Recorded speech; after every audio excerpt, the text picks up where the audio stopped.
Welcome to the deep dive, where we take a mountain of articles, research, and your personal notes, and we try to distill it all into the knowledge you really need. And today we're embarking on what I'd call a philosophical and historical audit. Our sources are fascinating. They span everything from ancient Greek philosophy to modern corporate biographies. And they all seem to challenge this fundamental concept of wealth. Yeah. We're sort of looking at the ultimate life scorecard, asking what history's greatest figures really defined as richness. That's a great way to put it, a scorecard. Because what we found is this powerful paradox. Right, the people who achieved, absolute power and had everything you could possibly want, they often ended up internally empty, spiritually bankrupt even. While at the same time, you have these other figures who possessed literally nothing. Not even a house. And they lived with the inner peace of emperors. So that's our mission for this deep dive. Mm. To identify who history's actual rich people were.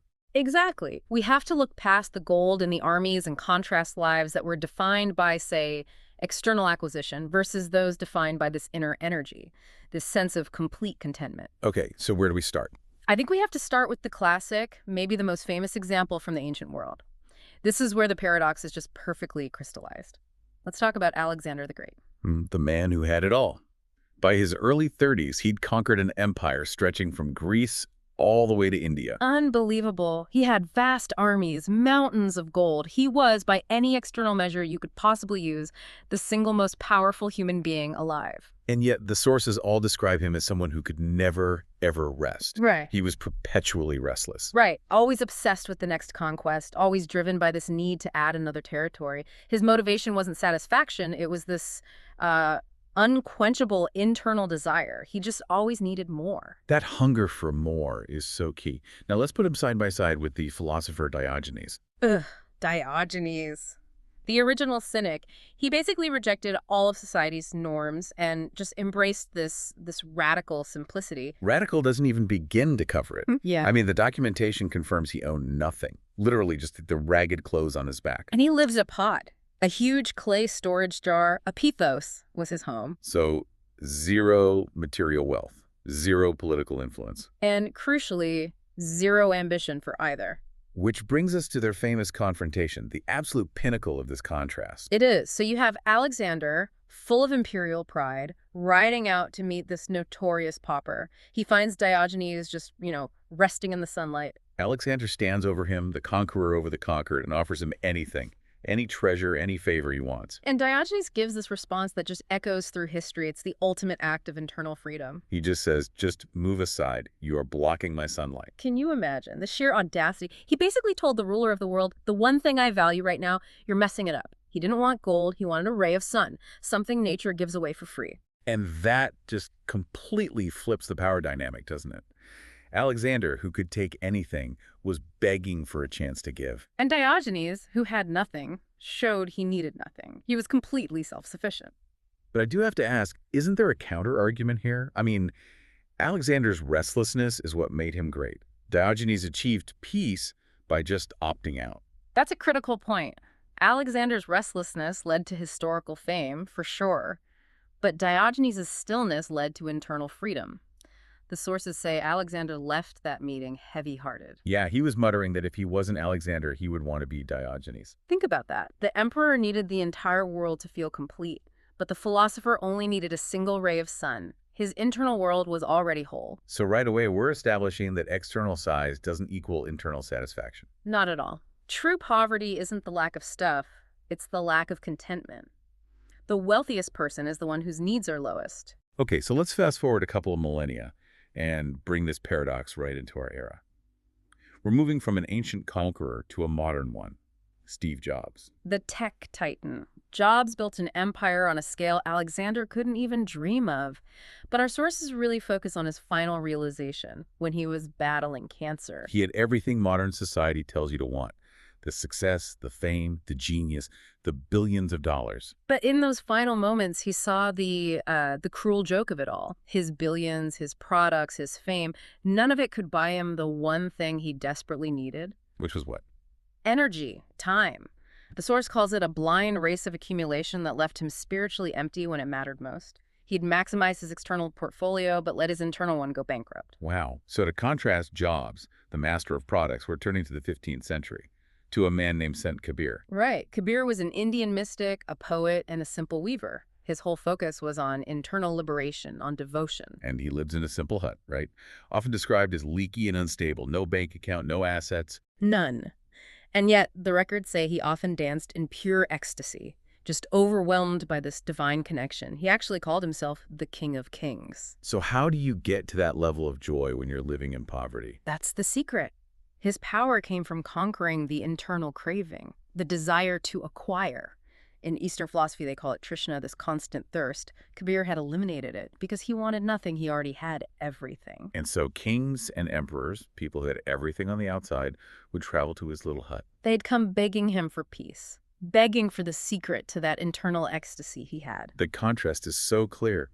Jobs possessed products everyone wanted to buy. But Kabir possessed an energy that even kings wanted to steal. His internal wealth just completely dwarfed any external net worth. Okay, let's pivot slightly and look at this through the lens of political power, which might be the most intense form of acquisition there is. Let's talk about the Magadha emperor, Dhana Nanda. Nanda was at the absolute height of imperial power in ancient India. Golden palaces, unimaginable opulence. His wealth was measured in tons of gold. But inside his head, the sources paint a really dark picture.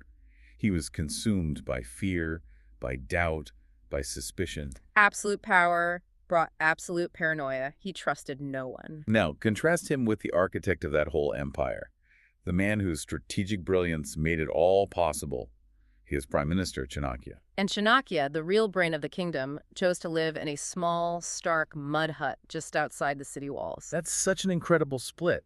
The man with the real power embraces total austerity. Why would he do that? This is where Chanakya's idea of wealth gets really profound. There's a story about the Greek ambassador Megasthenes who was visiting the capital, and he was just baffled. He couldn't understand it. Right. He asked why the master of this massive empire lived in such poverty while the emperor lived in such grandeur. And Chanakya's reply really defines a whole new kind of power. He said, because the prime minister lives in a hut, the citizens live in palaces. Wow. So his poverty was a political strategy. It made him incorruptible. He had no vested interests, so his moral authority was unassailable. His real asset wasn't gold, it was his sacrifice, his integrity. That's what shaped the destiny of a conqueror of undivided India. So the emperor's wealth was a liability. It made him fearful. But Chanakya's lack of wealth was his greatest asset. It gave him freedom. Exactly. His true richness was his power to sacrifice. Okay, let's move from politics to popularity, fame. That's another currency people mistake for wealth. And for this, we have to talk about Marilyn Monroe. The global icon, the epitome of beauty, immense wealth, recognized everywhere. She reached the absolute peak of external validation. And yet we all know the tragic story of her internal state. Despite having everything the world told her she should want, she died at 36, consumed by loneliness and depression. She was internally empty. She had basically traded her inner peace for external applause. And it shows how fragile fame is as a currency, right? It depends entirely on what other people think. When that validation fades, or when the internal darkness just gets louder, there's nothing left in the tank. Now, contrast that loneliness with the selfless love experienced by Dr. APJ Abdul Kalam. The people's president of India. A rocket scientist who became president. And the defining moment we have is his departure from the presidential house. Right. When his term ended, the president of one of the world's biggest nations left with just 2 suitcases. And inside those suitcases, only his books. No land, no private fortune, no desire for any of that state-funded luxury. So you have to ask, what was his actual wealth? It wasn't on a balance sheet. His wealth was the selfless love of billions of people, a connection he built through a life of service, especially to education. His richness was this infinite internal magnificence. The sources call it Vaibhav. Vaibhav. It's like a spiritual glory. He had this internal engine of purpose that made all the external stuff irrelevant. And that's what protects you from the loneliness that consumed Monroe. She relied on public opinion. Kalam relied on purpose. So we've looked at history, but we need to signal to you, the listener, that these aren't just old stories. These are choices being made right now. Our sources bring this into the 21st century. This is where we see the deliberate modern rejection of external wealth. We can look at figures like Pandit Shriram Sharma Acharya, who founded a global spiritual and social reform movement. Acharya fought for freedom alongside Gandhi, And after independence, he explicitly rejected politics. He turned down offers for office, for a government pension. He just left it all behind. And to really cement that, he sold his ancestral property to build a spiritual center. His own lifestyle was one of extreme austerity, eating simple barley bread. His bank balance was zero. But his energy, his spiritual currency, built a global family of millions dedicated to service. His internal wealth financed a revolution. And that choice continues. We see it in modern professionals who made similar radical choices. Highly qualified doctors who rejected the peak of global status. Right. There's the example of his successor, a gold medalist MD, who passed all the exams to have this amazing career in the U.S., the classic American dream. And he turned his back on it.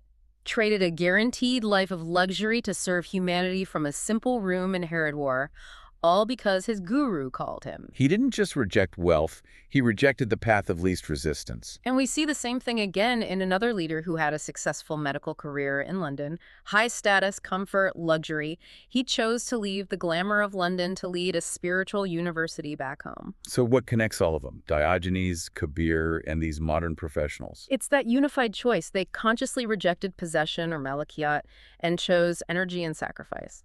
If they had chosen money, they would have been successful, sure, rich, respected. Not great. They would not have been great. It was their sacrifice that generated the internal vaibhav that defines history's actual rich. So we've looked at emperors who were afraid to sleep, and philosophers who slept in jars and commanded respect. The finding is consistent. The true currency of life isn't acquisition, it's sacrifice. It's what you choose to live without that gives you the most power. And we can boil it all down to that powerful quote from Pandit Shriram Sharma Acharya. The emperor is not he who conquers lands, but he who conquers his own thirst, his trishna. Conquering that internal craving is the ultimate victory. So what does this all mean for you listening today? What richness are you chasing? Is it the kind you can see in a bank account, or the kind you can see in the brightness of your eyes and the peace in your mind? The goal isn't just retirement, the ability to stop working. The deeper goal is realignment. Restructuring your life around a purpose that generates that internal energy, no matter what's happening on the outside. It's something to reflect on. Until our next deep dive.